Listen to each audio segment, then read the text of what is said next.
Hello बच्चों, आपका सभी का स्वागत है हमारे यूट्यूब चैनल पे। तो आज हम पढ़ेंगे 11वीं क्लास का फर्स्ट चैप्टर नमक का दरोगा। अब स्टार्ट करते हैं। जब नमक का नया विभाग बना और ईश्वर प्रदत्त वस्तु के व्यवहार करने का निषेध हो गया तो लोग चोरी छुपे इसका व्यापार करने लगे। इसका मतलब ये है कि जब पहली बार नमक का नया कानून बना, नया विभाग बना, तो ईश्वर द्वारा दी हुई नमक वस्तु इसके व्यवहार का निषेध कर दिया गया। इस पर निषेध लगा दिया गया, पाबंदी लगा दी गई। पाबंदी लगाने पर लोग चोरी छिपे धोखाधड़ी से इसका व्यापार करने लगे। अनेक प्रकार के छल प्रपंच, अनेक प्रकार के धोखे करने लगे। कोई घूस से काम निकालता था अथवा तो कोई रिश्वत देकर काम चलाता था, तो कोई चालाकी से।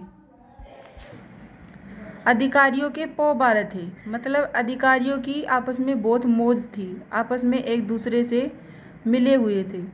पटवारीगिरी का सर्वसम्मानित पद छोड़ छोड़कर लोग इस विभाग की बरकंदाजा अंदाजी करने लगे थे कि पटवारी भी अपना पद छोड़कर और कानून के विभाग पर नियुक्त हो जाने के इच्छुक थे।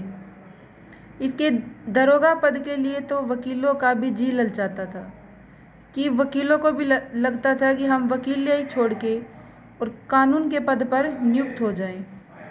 यह वह समय था जब अंग्रेजी शिक्षा और ईसाई मत को लोग एक ही वस्तु समझते थे। इसमें बताया है कि यह वह समय था जब अंग्रेजी शिक्षा और ईसाई धर्म को लोग एक ही वस्तु समझते थे। फारसी का प्राबल्य था, यानी कि फारसी की प्रबलता थी। प्रेम की कथाएं और श्रृंगार रस के काव्य पढ़कर फारसी लोग सबसे ऊंचे पदों पर नियुक्त हो जाया करते थे। मुंशी बंशीधर जी जुलेखा की वीर कथा, जुलेखा कोई कहानी है, उसकी विरह कथा समाप्त करके मजनू और फरहाद के प्रेम वृत्तांत को, उनकी कहानी को, नल और नील की लड़ाई और अमेरिका के आविष्कार से अधिक महत्व की बातें समझते हुए रोजगार की खोज में निकले। कौन निकले? मुंशी बंशीधर। उनके पिता, किनके पिता? मुंशी बंशीधर के पिता एक अनुभवी पुरुष थे। समझाने लगे अपने बेटे को, बेटा घर की दुर्दशा देख रहे हो, ऋण के बोझ से दबे हुए हैं कि हमारे सिर पर बहुत ज़्यादा ऋण है। लड़कियां हैं हमारे घर में, वे तिनके की तरह अर्थात घास फूस की तरह जल्दी से बड़ी हो जाती हैं। मैं कगारे पर का वृक्ष हो रहा हूँ, न मालूम कब गिर पड़ूँ। इसका मतलब है कि मैं अपने मृत्यु के नज़दीक हूँ, पता नहीं मेरी मृत्यु कब आ जाए, कब मैं लुढ़क जाऊँ, कब गिर जाऊँ। अब तुम ही घर के मालिक मुख्तियार हो। मेरे बाद, मेरे मरने के बाद तुम ही इस घर के मालिक हो, तुम्हें ही यह घर संभालना है। नौकरी में ओहदे की ओर ध्यान मत देना, कि नौकरी में अपने पद की ओर कभी ध्यान मत देना। यह तो पीर का मज़ार है, मतलब कि जहाँ पे लोग बहुत ज़्यादा आते हैं, इस पद के लिए बहुत ज़्यादा लोग आते हैं। निगाह चढ़ावे और चादर पर रखनी चाहिए। इसमें लोग अपने काम के लिए तुम्हें क्या दे रहे हैं, तुम इस पर ध्यान देना। ऐसा काम ढूंढना जहाँ कुछ ऊपरी आय हो, कि ऐसा काम ढूंढना जहाँ पे ऊपर की आय मिलती हो, रिश्वत मिलती हो। मासिक वेतन तो पूर्णमासी का चांद है, जो एक दिन दिखाई देता है और घटते घटते लुप्त हो जाता है। कि तुम्हारी जो एक महीने की जो वेतन आता है, वह तो केवल पूर्णमासी का चांद है, जो केवल महीने में एक बार दिखाई देता है और फिर बाद में धीरे धीरे आय खर्च हो जाने पर वह लुप्त हो जाता है। इसी प्रकार तुम्हारी ओहदे की तनख्वाह है, ऊपरी आय बहता हुआ स्रोत है। कि ऊपरी आय बहता हुआ स्रोत है, कि ऊपर की जब आय तुम्हारे पास आएगी, जिससे सदैव प्यास बुझती है, तो वह आय तुम्हारे पास कभी ख़त्म नहीं होगी, तुम्हारी प्यास बुझ जाएगी। वेतन मनुष्य देता है, इसी से उसमें वृद्धि नहीं होती। कि वेतन, इस नौकरी के लिए वेतन मनुष्य देता है, इसलिए इसमें वृद्धि नहीं होती। ऊपरी आमदनी ईश्वर देता है, इसी से उसकी बरकत होती है। कि वेतन तो मनुष्य देता है, लेकिन ऊपरी आय है, उनका मानना है उनके पिता का कि ऊपरी आय ईश्वर देता है, जिससे काम में बहुत बरकत होती है। तुम स्वयं विद्वान हो, तुम स्वयं ज्ञानी हो, तुम्हें मैं क्या समझाऊं। इस विषय में विवेक की बड़ी आवश्यकता है, इसमें समझदारी की आवश्यकता है। मनुष्य को देखो, उसकी आवश्यकता को देखो और अवसर को देखो, अर्थात मौके को देखो। उसके उपरांत जो उचित लगे वही करो। कि तुम्हारे सामने जब कोई मनुष्य आए तो पहले उसको देखो, फिर उसकी आवश्यकता को देखो और मौके को देखो, उसके बाद उचित समझो वही करो। गर्जे वाले आदमी के साथ कठोरता करने में लाभ ही लाभ है। कि जिस आदमी को जिस चीज़ की आवश्यकता है उसके साथ लाभ करना, उसके साथ काम करना लाभ ही लाभ है। लेकिन बेगरज यानी अर्थात जिसको आवश्यकता नहीं है उसको दांव पे लाना थोड़ा कठिन कार्य है। इन बातों को अपनी निगाह में बांध लो। यह मेरी जन्म भर की कमाई है जो मैं तुम्हें दे रहा हूँ। इस उपदेश के बाद पिताजी ने आशीर्वाद दिया। वंशीधर आज्ञाकारी पुत्र थे। ये बातें ध्यान से सुनी और तब घर से चल खड़े हुए। तब उन्होंने घर से निकलकर चल दिया। इस विस्तृत संसार, इस बड़े संसार में उनके लिए धैर्य अपना मित्र, बुद्धि अपनी पथ प्रदर्शक और आत्मावलंबन ही अपना सहायक था। लेकिन अच्छे सुकून से चले थे। जाते ही जाते नमक विभाग के दरोगा पद पर प्रतिष्ठित हो गए। वेतन अच्छा और ऊपरी आय का तो ठिकाना ही न था। वृद्ध मुंशी जी को सुख स्वांद मिला तो फूले न समाए। महाजन कुछ नरम पड़े। कलवार की आशालता लहलाई। पड़ोसियों के हृदय में सूल उठने लगे। जाड़े के दिन थे, रात का समय था। नमक के सिपाही चौकीदारी नशे में मस्त थे। मुंशी वंशीधर को यहाँ आए अभी 6 महीने से अधिक नहीं हुए थे, लेकिन इस थोड़े समय में ही उन्होंने अपनी कार्यकुशलता और उत्तम आचार से अफसरों को मोहित कर लिया था। अफसर लोग उन पर बहुत विश्वास करने लगे थे। नमक के दफ्तर से 1 मील पूर्व की ओर जमुना बहती थी। उस पर नावों का पुल बना हुआ था। दारोगा जी किवाड़ बंद किए मीठी नींद सो रहे थे। दरोगा जी अर्थात जो कानून के पद पर नियुक्त थे, जो दरोगा थे, वे किवाड़ बंद करके मीठी नींद सो रहे थे। अचानक आँख खुली तो नदी के प्रवाह की जगह गाड़ियों की गड़गड़ाहट तथा मल्लाहों का कोलाहल सुनाई दिया। गाड़ियों की गड़गड़ाहट, गाड़ियों की जाने की आवाज़ें सुनाई देने लगी। उठ बैठे हुए, इतनी रात गए गाड़ियाँ क्यों नदी के पार जाती हैं? इतनी रात गए गाड़ियाँ क्यों नदी के पार जाती हैं? अवश्य कुछ न कुछ गोलमाल है, यानी कुछ न कुछ गड़बड़ है। तर्क ने भ्रम को पुष्ट किया कि उसके अंदर जो शंका पैदा हुई, उसने उसको पूरा करने की कोशिश की। वर्दी पहनी, तमचा जेब में रखा। तमचा मतलब कि कानून का डंडा। और बात में घोड़ा बढ़ाए हुए पुल पर आ पहुँचे। गाड़ियों की एक लंबी कतार पुल के पार जाती दिखी। डांटकर पूछा, किसकी गाड़ियाँ हैं? थोड़ी देर तक सन्नाटा रहा। आदमियों में कुछ कानाफूसी हुई। तब आगे वाले ने कहा, पंडित अलोपीदीन की। दरोगा ने पूछा, कौन पंडित अलोपीदीन? दातागंज के। मुंशी वंशीधर चौंके। पंडित अलोपीदीन इस इलाके के सबसे प्रतिष्ठित जमींदार थे। लाखों रुपयों का लेन देन करते थे। इधर छोटे से बड़े कौन ऐसे थे जो उनके ऋणी न हों। व्यापार भी बड़ा लंबा चौड़ा था, बड़े चलते पुर्जे आदमी थे। अंग्रेज अफसर उनके इलाके में शिकार खेलने आते और उनके मेहमान होते। 12 मास सदाव्रत चलता था।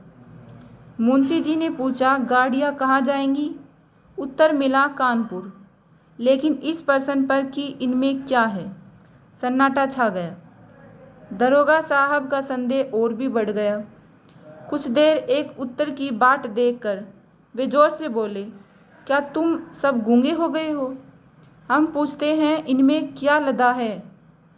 जब इस बार भी कोई उत्तर न मिला तो उन्होंने घोड़े को एक गाड़ी से मिलाकर बोरे को टटोला। भरम दूर हो गया, ये नमक के ठेले थे। पंडित अलोपीदीन अपने सजीले रथ पर सवार, कुछ सोते कुछ जागते चले आते थे। अचानक कई गाड़ीवानों ने घबराए हुए आकर जगाया और बोले, महाराज, दरोगा ने गाड़ियां रोक दी हैं और घाट पर खड़े आपको बुलाते हैं। पंडित अलोपीदीन का लक्ष्मी पर अखंड विश्वास था। वह कहा करते थे कि संसार का तो कहना ही क्या, स्वर्ग में भी लक्ष्मी का ही राज्य है। उनका यह कहना यथार्थ ही था। न्याय और नीति सब लक्ष्मी के ही खिलौने हैं। इन्हें वह जैसे चाहती है नचाती है। लेटे हैं लेटे गर्व से बोले, चलो हम आते हैं। यह कहकर पंडित जी ने बड़ी निश्चिंतता से पान के बीड़े लगाकर खाए। फिर लिहाफ ओढ़े हुए दरोगा के पास आकर बोले, बाबूजी आशीर्वाद, कहिए हमसे ऐसा कौन सा अपराध हुआ कि गाड़ियाँ रोक दी गई? हम ब्राह्मणों पर तो आपकी कृपा दृष्टि रहनी चाहिए। वंशीधर रुखाई से बोले, सरकारी हुक्म। पंडित अलोपीदीन ने हंसकर कहा, हम सरकारी हुक्म को नहीं जानते और न सरकार को। हमारे सरकार तो आप ही हैं। हमारा और आपका तो घर का मामला है। हम कभी आपसे बाहर हो सकते हैं? आपने व्यर्थ का कष्ट उठाया। यह हो नहीं सकता कि इधर से जाएं और इस घाट के देवता को भेंट न चढ़ावें। मैं तो आपकी सेवा में स्वयं ही आ रहा था। वंशीधर पर ऐश्वर्य की मोहिनी वंशी का कुछ प्रभाव न पड़ा कि मुंशी वंशीधर जो दरोगा के पद पर थे, उन पर इस रिश्वत का कोई प्रभाव नहीं पड़ा। ईमानदारी की नई उमंग थी। कड़क कर बोले, हम उन नमक हरामों में से नहीं हैं जो कोड़ियों पर अपना ईमान बेचते फिरते हैं, जो रिश्वत पे अपना ईमानदारी बेच देते हैं। आप इस समय हिरासत में हैं, पकड़ में हैं।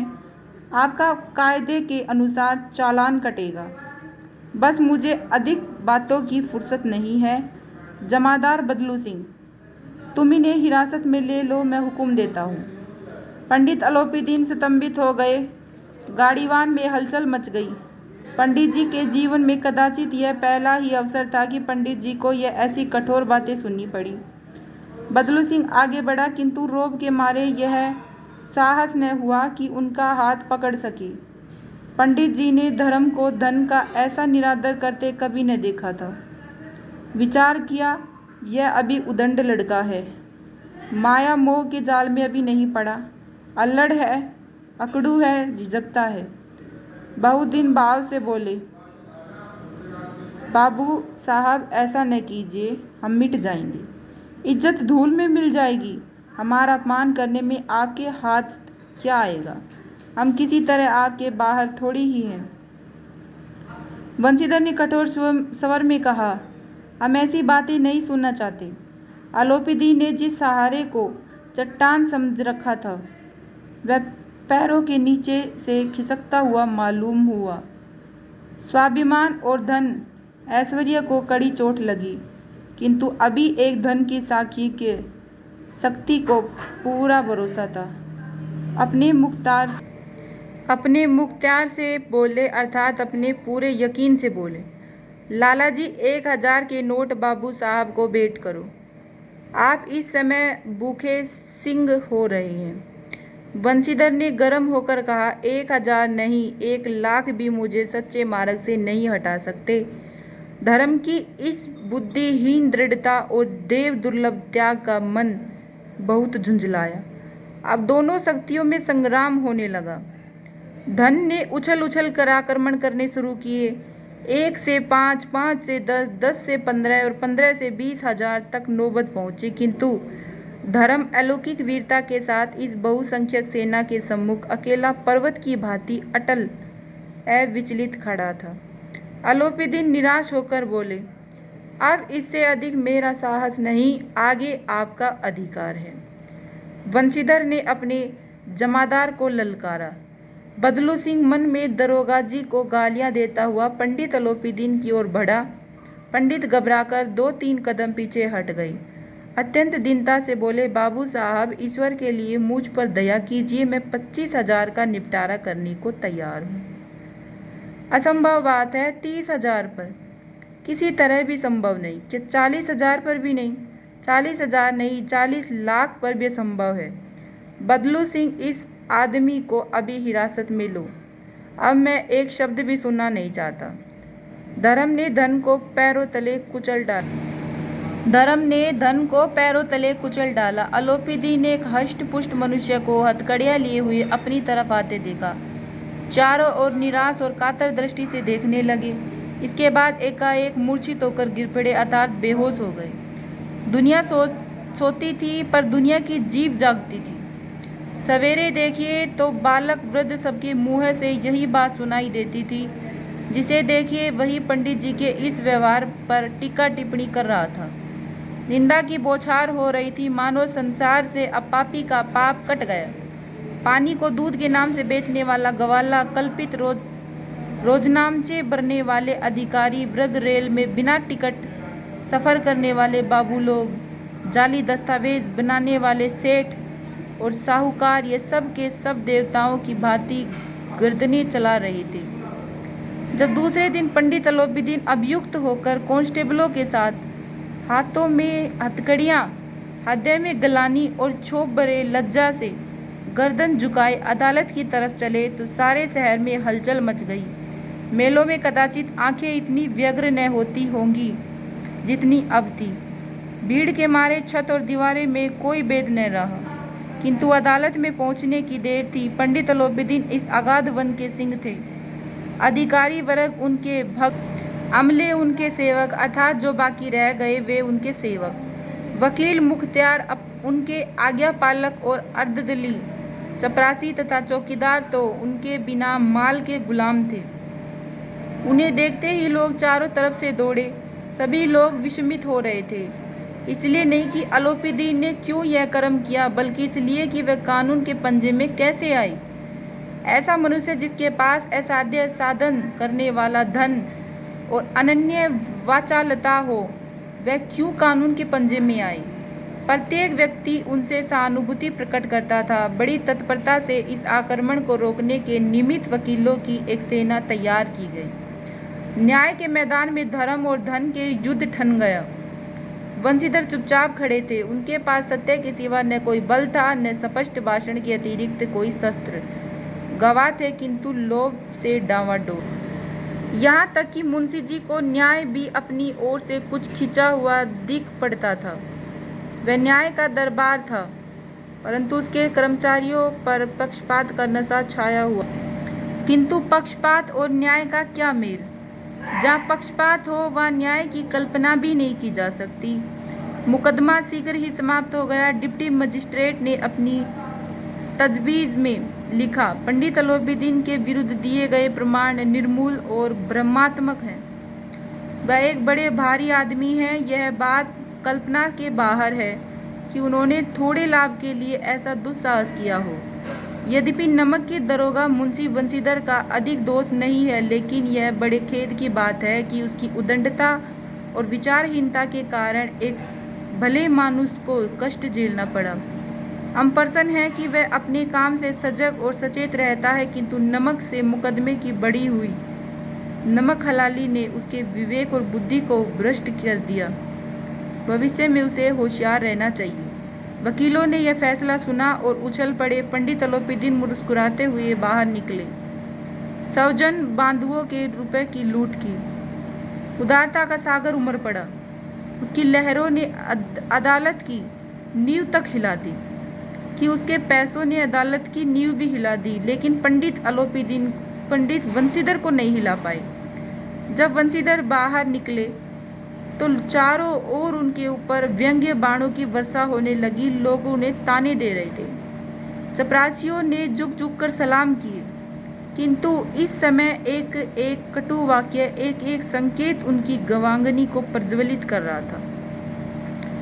कदाचित इस मुकदमे में सफल होकर वह इस तरह अकड़ते हुए न चलते। आज उन्हें संसार का एक खेदजनक विचित्र अनुभव हुआ। न्याय और विद्वता, लंबी चौड़ी उपाधियां, बड़ी बड़ी दाढ़ियां और ढीले चोंगे एक भी सच्चे आदमी के पात्र नहीं है। वंशीधर ने धन से बैर मोल लिया था। उसका मूल्य चुकाना अनिवार्य था। कठिनता से 1 सप्ताह बीता होगा कि मुअत्तली का परवाना आ पहुंचा। कार्यपरायणता का दंड मिला। बेचारे बगन हृदय, शोक और खेद से व्यथित घर को चले। बूढ़े मुंशी जी तो पहले ही से कुड़कुड़ा रहे थे। बूढ़े मुंशी जी, उनके पिता, कि चलते चलते इस लड़के को समझाया था, लेकिन उसके एक न सुनी। सब मनमानी करता है। हम तो कलवार और कसाई के तगादे सहे बुढ़ापे में भगत बनकर बैठे, और वहाँ बस यही सूखी तनख्वाह। हमने भी नौकरी की है और कोई ओहदेदार नहीं थे, लेकिन काम किया, दिल खोलकर किया, और आप ईमानदार बने चले हैं। घर में चाहे अंधेरा हो, मस्जिद में अवश्य दिया जलाएंगे। खेद ऐसी समझ पर पढ़ना लिखना सब अकारथ गया, यानी व्यर्थ गया। इसके थोड़े ही दिनों बाद जब मुंशी वंशीधर इस दुरवस्था में घर पहुँचे और बूढ़े पिताजी ने समाचार सुना तो सिर पीट लिया। बोले, जी चाहता है कि तुम्हारा और अपना सिर फोड़ लूँ। बहुत देर तक पछता कर हाथ मलते रहे। क्रोध में कुछ कठोर बातें भी कही, और यदि वंशीधर वहाँ से टल न जाते तो अवश्य यह क्रोध विकट रूप धारण कर लेता। वृद्धा माता को भी दुख हुआ। जगन्नाथ और रामेश्वर यात्रा की कामनाएं मिट्टी में मिल गई। पत्नी ने तो कई दिनों तक सीधे मुंह से बात भी नहीं की। इसी प्रकार 1 सप्ताह बीत गया। संध्या का समय था। बूढ़े मुंशी जी बैठे राम नाम की माला जप रहे थे। इसी समय उनके द्वार पर सजा हुआ रथ आकर रुका। हरे और गुलाबी पर्दे, पछइये बैलों की जोड़ी, यानी कि 2 बैलों की जोड़ी आती है ना, वे, उनकी गर्दनों में नीले धागे, सींगे पीतल से जड़ी हुई। कई नौकर लाठियां कंधों पर रखे साथ से। मुंशी जी अगवानी को आगे दौड़े। देखा तो पंडित अलोपीदीन है। झुककर दंडवत की और लल्लो चप्पो की बातें करने लगी, यानी चापलूसी करने लगी। हमारा भाग्य उदय हुआ जो आपके चरण इस द्वार पर आए। आप हमारे पूज्य देवता हैं। आपको कौन सा मुँह दिखावें। मुंह में तो कालिख लगी हुई है, किंतु क्या करे, लड़का अबागा कपूत है, नहीं तो आपसे क्यों मुँह छुपाना पड़ता। ईश्वर निसंतान चाहे रखे, पर ऐसी संतान किसी को न दे। अलोपीदीन ने कहा, नहीं भाई साहब, ऐसा न कहिए। मुंशी जी ने चकित होकर कहा, ऐसी संतान को और क्या कहूँ। अलोपीदीन ने वात्सल्यपूर्ण यानी प्रेम भाव स्वर में कहा, कुल तिलक और पुरुषों की कीर्ति उज्जवल करने वाले संसार में ऐसे कितने धर्मपरायण मनुष्य हैं जो धर्म पर अपना सब कुछ अर्पण कर सके। पंडित अलोपीदीन ने वंशीधर से कहा, दरोगा जी, इसे खुशामद न समझिए। खुशामद करने के लिए मुझे इतना कष्ट उठाने की जरूरत न थी। उस रात को आपने अपने अधिकार बल से मुझे अपने हिरासत में लिया था, किंतु मैं स्वेच्छा से आपकी हिरासत में हूँ। मैंने हजारों रईस और अमीर देखे, हजारों उच्च पदाधिकारियों से काम पड़ा, किंतु मुझे परास्त किया तो आपने, हराया तो केवल आपने। मैंने सबको अपना और अपने धन का गुलाम बनाकर छोड़ दिया। मुझे आज्ञा दीजिए कि आपसे कुछ विनय करूं, यानी आपसे कुछ सीखूं। वंशीधर ने अलोपीदीन को आते देखा तो उठकर सत्कार किया, किंतु स्वाभिमान सहित। समझ गए कि यह महाशय मुझे लज्जित करने और जलाने आए हुए हैं। क्षमा प्रार्थना की चेष्टा। वंशीधर ने अलोपीदीन को आते देखा तो उठकर सत्कार किया, किंतु स्वाभिमान सहित। समझ गए कि ये महाशय मुझे लज्जित करने और जलाने आई हैं। क्षमा प्रार्थना कर चेष्टा नहीं की, वरन उन्हें अपने पिता की यह ठकुर सुहाती की बात असहाय सी प्रतीत हुई। पर पंडित जी की बातें सुनी तो मन की मैल मिट गई। पंडित जी की ओर उड़ती हुई दृष्टि से देखा, सद्भाव झलक रहा था। गर्व ने अब लज्जा के सामने सिर झुका दिया। शर्माते हुए बोले, यह आपकी उदारता है जो ऐसा कहते हैं। मुझसे तो कुछ अविनय हुई है, उसे क्षमा कीजिए। मैं धर्म की बेड़ी में जकड़ा हुआ था, नहीं तो वैसे मैं आपका दास हूँ। जो आज्ञा होगी वह मेरे सिर माथे पर। अलोपीदीन ने विनीत भाव से कहा, नदी तट पर आपने मेरी प्रार्थना नहीं स्वीकार की थी, किंतु आज स्वीकार करनी पड़ेगी। वंशीधर बोले, मैं किस योग्य हूँ, किंतु जो कुछ सेवा मुझसे हो सकती है उसमें त्रुटि न होगी। अलोपीदीन ने एक स्टाम्प लगा हुआ पत्र निकाला और उसे वंशीधर के सामने रखकर बोले, इस पद को स्वीकार कीजिए और अपने हस्ताक्षर कर दीजिए। मैं ब्राह्मण हूँ, जब तक वह सवाल पूरा न कीजिएगा द्वार से न हटूंगा। मुंशी वंशीधर ने इस कागज को पढ़ा तो कृतज्ञता से आंखों में आंसू भर आए। पंडित अलोपीदीन ने उनको अपनी सारी जायदाद का स्थायी मैनेजर नियुक्त किया था। 6000 वार्षिक वेतन के अतिरिक्त रोजाना खर्च अलग, सवारी के लिए घोड़े, रहने को बंगला, नौकर चाकर मुफ्त। कंपित कांपते हुए स्वर में बोले, पंडित जी, मुझसे इतनी सामर्थ्य नहीं है कि आपकी उदारता की प्रशंसा कर सकूं, किंतु मैं ऐसे उच्च पदों के लिए नहीं हूँ। अलोपीदीन हंसकर बोले, मुझे इस समय एक अयोग्य मनुष्य की ही जरूरत है। वंशीधर ने गंभीर भाव से कहा, यो मैं आपका दास हूँ। आप जैसे कीर्तिवान सज्जन पुरुष की सेवा करना मेरे लिए सौभाग्य की बात है। गंभीर भाव से कहा, किंतु मुझमें न विद्या है, न बुद्धि, न स्वभाव जो इन त्रुटियों की पूर्ति कर देता है। ऐसे महान कार्य के लिए एक बड़े ममग्र अनुभवी मनुष्य की जरूरत है। अलोपीदीन ने कलमदान से कलम निकाली और उसे वंशीधर के हाथ में देकर बोले, न मुझे विद्वता की चाह है, न अनुभव की, न ममग्रता की, न कार्यकुशलता की। इन गुणों के महत्व का परिचय खूब पा चुका हूँ। अब सौभाग्य और अवसर ने मुझे वह मोती दे दिया है जिसके सामने योग्यता और विद्वता की चमक फीकी पड़ जाती है। यह कलम लीजिए, अधिक सोच विचार न कीजिए, दस्तखत कर दीजिए। परमात्मा से यही प्रार्थना है कि वह आपको सदैव वही नदी के किनारे वाला बेमुरौवत, उदंड, कठोर परंतु धर्मनिष्ठ दरोगा बनाए रखे। वंशीधर की आंखें डबडबा आई। हृदय के संकुचित पात्र में इतना एहसान न समा सका। एक बार फिर पंडित जी की ओर भक्ति और श्रद्धा की दृष्टि से देखा और कांपते हुए हाथ से मैनेजरी के कागज पर हस्ताक्षर कर दिए। अलोपीदीन ने प्रफुल्लित होकर उन्हें गले लगा लिया। यहीं पर हमारा चैप्टर समाप्त होता है।